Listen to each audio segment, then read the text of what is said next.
Welcome back to the channel, buddy, and I hope you're doing fine. So today we're gonna talk a little bit more about hunger. They released a couple missives that I did not cover yet, and I think now is a good time to talk about missive 5 and 6. One is looting and the other one is food and drink. So we will go through that. We will also have a clip here and there to spice things up a little bit. And in case you're wondering about the next playtest, we're gonna talk about that at the end of the video. And with that, I would say, let's go. And that's exactly what we're gonna do right now, Missive 5 Looting. Hello living! When you first step into the world after the end, it can feel vast, complex, even overwhelming. Every ruin seems to hide a secret, every settlement a story, but as you begin to explore, you'll find that the world slowly starts to make sense. Patterns emerge, familiarity grows. And the first step to understand hunger is learning how to take what the world gives you and sometimes what it doesn't want you to have.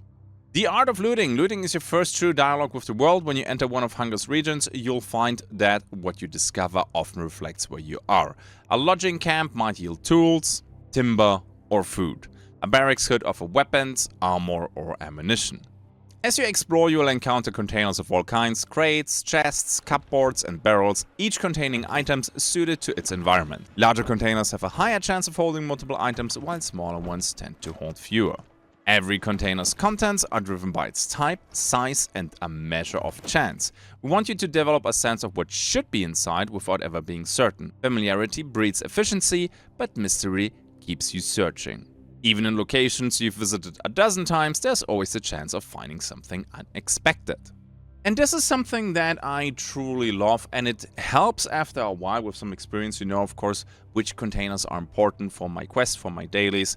For example, if I need grain, I'm not gonna look into ammo boxes, right? If I look for ammo, then, well, I'm not gonna go for, you know, the sack of flour.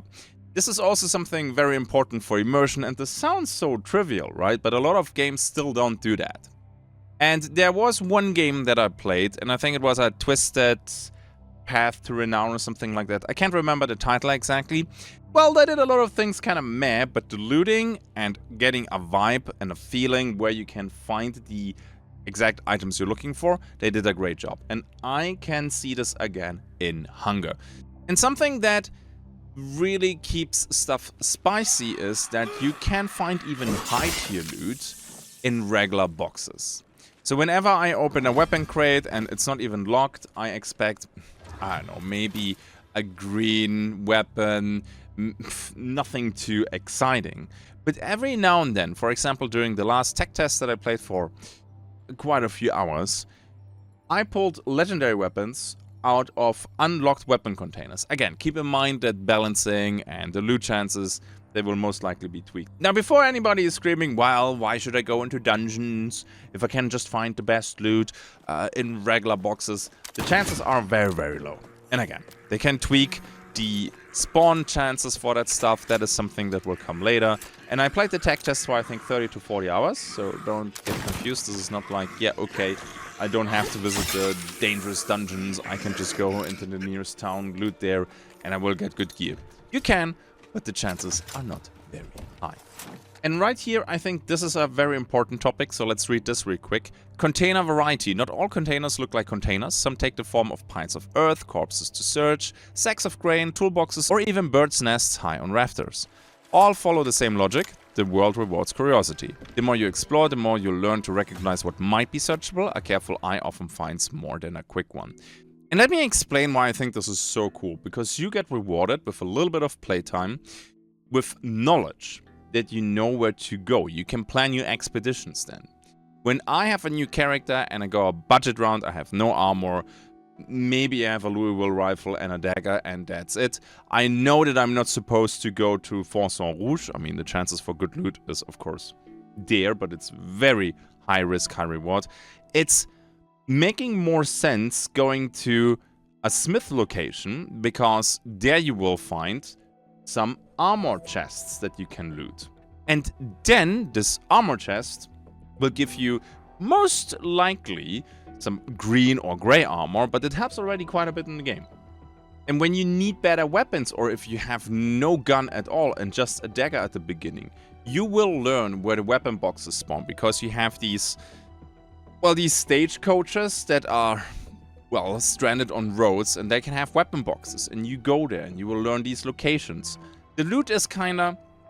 It's not always the same box that spawns there, but you will learn the chances, what kind of box can spawn where. And this is how you plan your expedition then. Depending on the gear level you have already, you might start with the smith location first, then you go to the stagecoaches and loot that, and then you have greens and greys. And then you maybe go to the a little bit, you know, more dangerous areas and get more gear over there until you think you're ready for some dungeons. So this is something for planning the expedition. I had lots of fun with that. There is also a little bit of loose loot, so let's read that. Not everything worth finding is hidden in a container. Across the regions you'll notice loose loot, standalone items left out in the open, weapons leaning against walls and pools on tables, coins resting atop barrels, or provisions tucked beside a campfire. These items can be picked up directly, and over time you'll begin to recognize the shapes, colors, and glints that give them away. Learning to spot loose loot quickly is a valuable skill. Now, after playing quite a bit, there is not a lot of loose loot, so mostly you will just loot containers. I know for a lot of people out there it's very important though that this exists. And this is something that can most likely be even increased or get increased over time with development. Because it gives you a more, let's say, a better immersion level when you can find that stuff. Right now you can find keys, you can find actually quite a few things to eat, weapons, and a lot of coins. I hope they will improve this a little bit, but I can see them, they're already on a good path here. Let's keep going with looting the dead. Looting the dead. Any player who perishes during an expedition can be looted by the living who remain. Simply approach a corpse and open the inventory to claim what they carried. And this is something that will definitely... You can have different approaches for this one here. You can just be a rat, right? Running around, having in your skill tree all the survival stuff with extra extraction zones and stuff like that. You can also play loud and proud and be like, why should I open all the boxes if all I need to do is crack one skull? Yeah. When it comes to looting players, it's a bit tricky because you cannot pick the item you want to search first. So it's just going from the top to bottom. You can see though, is it a 1 slot or a 2 slot? And of course, you're looking for the weapons and they are like bigger slots and you can already get a little bit excited. Oh, what's it gonna be? It takes a while to loot somebody though, and there's no dragging mechanic. So I think this is for the future, not for right now, maybe an idea that you can drag people behind a building or something like that and loot them there. Because you're very vulnerable while looting a body, which is of course risk and reward again. But sometimes people decide to collapse in the open of a field. And you know there are more people around. So do you go for the, you know, I want to loot that? Or do you try to be a little bit more careful? But of course you can also loot the hunger. Even the hunger have the uses. Any creature you kill can be searched for loot, much like a container. The twisted forms often yield scraps of armor, ammunition, or materials that hint at what they once were. Looting a hunger is risk and reward in its purest form. The reward for ending what was already lost. So this is something that you should always do. In general, it's always worth it to loot something, which might at first glance be completely useless. We have these corpses on the road, for example. Looting them during the tech test was always worth it because you could get some silver keys or stuff like that. So very valuable loot. And the drags, even the regular drags, they can drop recipes for legendary skins. Of course, it takes a while. If you kill 20 of them, do you really want to loot all 20 now? Or this is, of course, up to you. But I found already on drags blueprints for legendary skins. Yeah, it doesn't happen very often, and sometimes it's not the best skin that you can get. Sometimes it's just a green one or stuff like that. But hey, it's nice to see that it's worth it to actually obliterate them. Sometimes you need to do that for quests. Sometimes they drop some items that you need for crafting. So don't skip the looting. Then we have rummaging and identification. Opening containers takes time. Your character must rummage through and identify what's inside. This is not instant, and the time spent searching is time spent vulnerable. Your identification speed can be improved with certain foods or permanently enhanced through masteries designed for scavengers and explorers. Solo players or those who value efficiency would do well to invest in these. The faster you search, the faster you move on. This is something that I think is very hard to balance. On one point, I think it makes sense that it takes a while to search a corpse for valuables and then skedaddle away, right? If I open a dead player that I just killed and I see everything, it takes me like 2 seconds, everything is looted and I'm gone. So only rather low risk with crazy high reward. They need to find a good feeling between this takes forever to loot something, because that's not fun, and this is acceptable. You can buff it tremendously, so when you play Hunger for the first time and identifying items, containers takes a long time, don't be surprised. There's buff food, and if you cannot afford buff food, you can loot buff food, for example, for faster looting and stuff like that. And it is very common when you go to cities, for example. You can also skill this right here. Trade points into your mastery tree so that looting is way more efficient. So maybe you will have a character that is for looting, and maybe you will have a character that saves these points, will not go into faster looting, and will put all of this into melee combat, for example. Because you cannot skill everything. I played the game quite a bit. Okay, and I personally think that the looting speed is a tiny bit too slow. Not much, but it's a tiny bit too slow. Especially at the beginning, it will be like, oh my god, this takes forever. Because you need to reach to level 10 until you actually get the first skill points, and then the looting will be faster. You will not be able to buy some buff food. But once you get through the first couple of hours of this, it will feel natural and it will feel actually in a good place. But again, I will say this a lot during these videos. This is not even early access. Those are tech tests. And sometimes it's just a tech test, technical stuff, and not even a balancing test. Okay, keep that in mind. So nothing that they cannot adjust in case they want to. Okay, let's go to the next one. Locked and rare containers. Not all containers yield easily. Some are locked, requiring specific keys to open.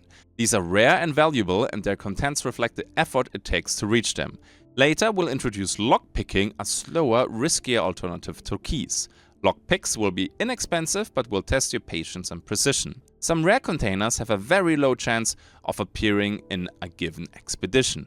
They're often tied to specific landmarks, so if you learn where one might appear, it's always worth checking again. I personally think this is super crazy fun most of the time. Sometimes you have a locked door, and behind the door you have like 3 chests, and 2 of them are locked again, and it feels like you wasted your key. So they improved it already a lot, because very first time I played and I got like a golden key, and I'm like, finally I can open this door. And then I go into the room and there's like 4 chests and all of them were locked, and I was like, okay. But yeah, so this is already adjusted. There can still be a locked container, but most of the loot behind locked doors is now accessible. It is very fun because some doors, at least the one that need a bronze key, can have alternative entry points that you can skip unlocking the door. Some chests in dungeons have like super high tier loot where you need gold keys, for example. And it's always a nice little gamble to see what kind of loot is in there. Sometimes though, I have to admit, I use blue keys, like silver keys, and the loot inside is green, and it feels like, okay. That's a feels bad moment. But again, overall, the containers, the looting, and how to get everything feels very consistent, and it feels really good. The discovery speed or the identification speed is something that maybe will get tuned, but I can tell you, once you have the skill points and you have access to buff food, totally different story. Then we have bags and capacity. Early in your journey, one of the first goals should be to find a bag. Bags expand your carrying capacity, letting you extract more from each expedition and build your coin reserves faster. You'll often find them where they naturally belong, in cupboards, drawers, chests, or barracks. Even the simplest bag can make a significant difference to your survival. We'll be sharing more soon in a dedicated missive, explaining exactly how different bag types work, how they expand your storage, and how they tie into your stash and expedition loadouts. Now, I don't want to spoil too much, because maybe they will show that in a future missive, and it would just be a feels bad moment if I talk about that already. Bags are very important, capacity is important. There are also mastery trees that you can carry more. Very, very nice if you again want to have the loot goblin way and not the PvP way. Just to be clear here, you can do PvP with some loot goblin traits as well. So they are not that hard to get. The basic ones, so the 2, 4, and 6 slots, if I remember correctly, they go up to, I can't remember exactly, 18, 20, the legendary bags, and it feels really, really good. But again, they will have a dedicated missive, so I don't want to talk about that too much right now. Then we have drop bags. If you discard items or choose to leave something behind, they won't simply vanish. Instead, they'll appear in a small drop bag on the ground. Drop bags can be looted by other players, whether you meant to share or not. So be careful. It's a simple system that ensures every decision about what to keep or abandon carries consequence. If you're dropping items for a teammate, mark your spot well. If you're dropping them in panic, be sure no one's watching. And the cool thing about this is, first of all, well, you can share equipment with your friends. So if somebody runs out of gear and you still have something, you can at least bring them a rifle and maybe a gray or green armor piece, and they're good to go again. It's kind of cute that depending on how much you drop, the size of that bag over there will change. So dropping just a few coins or dropping crap ton of gear will result in a very different bag size. Sweet. Then, next. The philosophy of loot. Looting in Hunger is not mindless accumulation, it's how you learn to read the world. Every drawer, every corpse, every creaking chest teaches you something about what remains of civilization. The world after the end is generous only to those who observe it. Once you start to understand what belongs where and what doesn't, you'll begin to see the pattern beneath the ruin. What surprises me? They didn't even talk about looting for, well, in the world, because you can loot plants, for example, for crafting. You can mine ore to get something for smithing. So it's not just about containers. There are professions and they need looting too. Maybe they will make a different missive about that, so I want to be careful what I'm telling you today.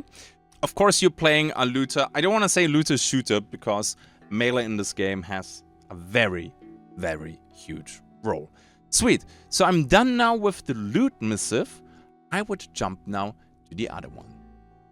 Here we go, that is the other missive I was talking about, Missive 6, Food and Drink. Hello living, in Hunger, food and drink are not punitive upkeep systems that require constant maintenance, they are deliberate, opt-in tools that reward planning rather than attention. I just want to say one thing, and I know some people will be angry at me. This is something that I absolutely cannot stand in these extraction shooters, where you're playing a trained PMC, yeah, you see already in which direction I'm going here, and then suddenly, after being 3 hours in the woods, you die of dehydration. Or, you know, you just, oh, I didn't get anything to eat in a day, well, I guess I die of hunger. It makes no sense whatsoever. So I'm pretty happy that this works more like a buff system, but hey, let's keep going here. Food provides a long-lasting bonuses that support your underlying playstyle. These effects persist over time and improve core actions such as loot identification speed, stamina regeneration, or other sustained advantages. Food is about preparation and efficiency. Drink, by contrast, delivers short-term performance boosts. These effects are more powerful but expire quickly, making them best suited to combat, escapes, or moments where time pressure is high. Used correctly, a drink can decisively change the outcome of an encounter. Understanding when to rely on food and when to deploy drink is a key survival skill. Proper use can mean the difference between extracting successfully and losing everything. So, food and drink for PvP, I mean, the missive says this already, is essential when you want to play at the top level. You will have some drinks that completely erase all your footsteps for 10 seconds. Which means you get a crazy good ambush possibility, right? There are drinks where you can run faster. There are drinks that give you stamina back. So the options that they can do here, what kind of buff food they want to implement in the future, is crazy. My favorite one is the jellied apple. Very easy to get from Eloise. It's buff food that lets you loot containers faster. The role of food. Food grants temporary bonuses that improve specific abilities or senses. Each dish has a defined effect based on its ingredients. For example, consuming stewed apple increases container loot identification by 20% for 10 minutes. Effects from the same food category do not stack. If you consume both stewed apple and candied apple, only the stronger effect will apply. Food effects stack with other progression systems, including masteries, trinkets, and equipment traits. Players who plan their loadouts carefully can use food to reinforce and optimize their build. We can see here a little bit of concept art for containers, which are already in the game. I don't know if they're completely done with the animations and everything, but they will be at one point, and it's so cool. Are they essential? To a certain degree, you will find most of them very reliably. For example, the faster looting in cities. So easy to get. Now, this is something where I'm not 100% sure myself. How crazy will this be? How important will this be? So what I did, and it was not an issue to run that every time I wanted to do an expedition. I had my stamina consumption reduction and I had my faster loot identification every time I did a run. I just bought it from the vendor, from Eloise, if I remember that correctly, and you're good to go. So you get already some decent buff food without having the profession, without being super high level, or without it being gatekept by, oh my god, this costs so many resources and so much money, which I personally like. And the higher tier stuff, at least as of me making the video right now, is difficult. Crafting high tier weapons need a lot of materials that are not easy to get, and I assume it's similar with buff food. But yeah, having a cook in your guild or in your friends list, yeah, that will probably be very, very nice. The nature of drink. Drinks provide stronger effects than food, but for a shorter duration. Their benefits apply quickly and are designed for immediate impact rather than long-term sustain. For example, when consumed, boiled water enables the player to move 10% faster for 40 seconds. Players may use it to escape, to rush an attack, to even launch themselves across a gap in the terrain. Food supports endurance, drink supports bursts of performance. Choosing when to use each is a tactical decision. Like food, combining their effects with many others in the game will yield extremely creative results. And I want to say it once more that this is still work in progress, right? And the values are just values, and values can be, well, adjusted. I think the drink that completely negates your footsteps is crazy good for escaping and for doing an ambush, because you just hear absolutely nothing from the person anymore. I think you still hear vaulting though, jumping and, you know, charging your sword, and you get some last second notification when somebody makes a huge swing behind you. You will hear them inhale, and then you better react quickly. And before you get nervous because I mentioned, you know, erasing footsteps, it's not that you can run every expedition 10 of them. It's gonna be like a 1 in 5 expeditions you will have this. At least at the beginning. Or maybe even 1 in 10. And then maybe you pop it and the guy just runs away and doesn't even realize that you're behind him, and you have to abort your ambush. And it's a bit tricky sometimes, let me tell you from experience.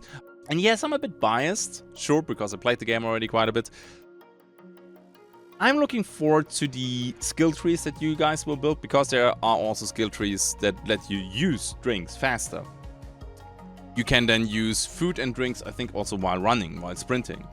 Because when you are entangled in melee combat with somebody, you cannot just, give me a second, I need to whip out my croissant and, I don't know, my apple juice, and then plop and do this. The guy will just smack you in the face and you're dead.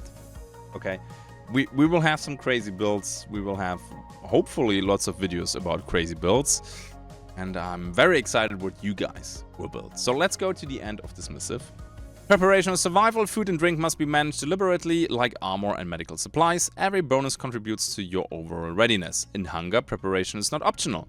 Poor planning can end a run as quickly as poor aim. Food and drink can be purchased from NPCs, crafted, looted, and obtained as quest rewards.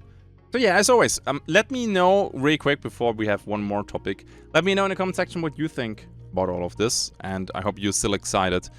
There should be a tech test very soon, and that topic will be our final chapter for today. So yeah, let's talk about this here real quick, because that's a question that I get non-stop during my streams. We are aiming to have an open beta in early 2026, likely after our next tech test. So soon, because they also announced early access for the game, early 2026. Early 2026, for me personally, is the first quarter, so January, February, March. January is almost over, and they will have a tech test before the open beta. That has to be soon. I mean, soon. Mike, thank you. We knew it already. If you want to participate in the tech test, I think the best way to do that is to join the Discord and apply for that. I think there's a button to apply. I did this such a long time ago. I can't remember it properly. But go to the Discord, and I think I still have the link for that. I will put that in the pinned comment for you guys. And from there, you will surely find it yourself. And then I hope you get lucky. You get the roller sign to join, and then, yeah, let's swing some Zweihanders at each other. And then the open beta is something that I'm really looking forward to. First of all, the NDA has to be gone then once there's an open beta. At least I hope so. And then open beta is fantastic, and I'm so happy that they're doing this. Because people will check out the game, and then they can decide already in advance, hey, is this game for me or is it not? So first of all, if it's not for you, you're not wasting your money. And on top of that, all the angry people that are like, oh, this is not the game that I expected it to be, me, they are hopefully not there at launch. So we all win, which is nice. Okay, and with that, I think I will roll the outro. And that's the end for today's video. Don't forget, I know, annoying YouTuber begging for attention and for likes. A like would be very much appreciated so we can praise the YouTube algorithm gods. Am I right? I also want to say sorry because I told you I will always drop the info from Hunger when something, you know, exciting drops. I was hoping that they lift the embargo from the last playtest because I had a few recordings for that. Unlikely that will that this will get lifted now, so we're gonna have to wait for the next tech test, and then I hope the NDA will get lifted. We will see. I want to use this moment to say thank you to my patrons. Thank you so much for supporting this channel here. You guys are absolutely fantastic and simply the best. And then right here, if you wanna connect with me on my socials, it would be very kind. Maybe I will drop even some Hunger shorts very soon. Who knows? And then more videos. Normally Hunt, but in the near future we're gonna have Hunt and Hunger, and I'm really looking forward to that. I see you in the next one. Until then, have a good day and bye bye.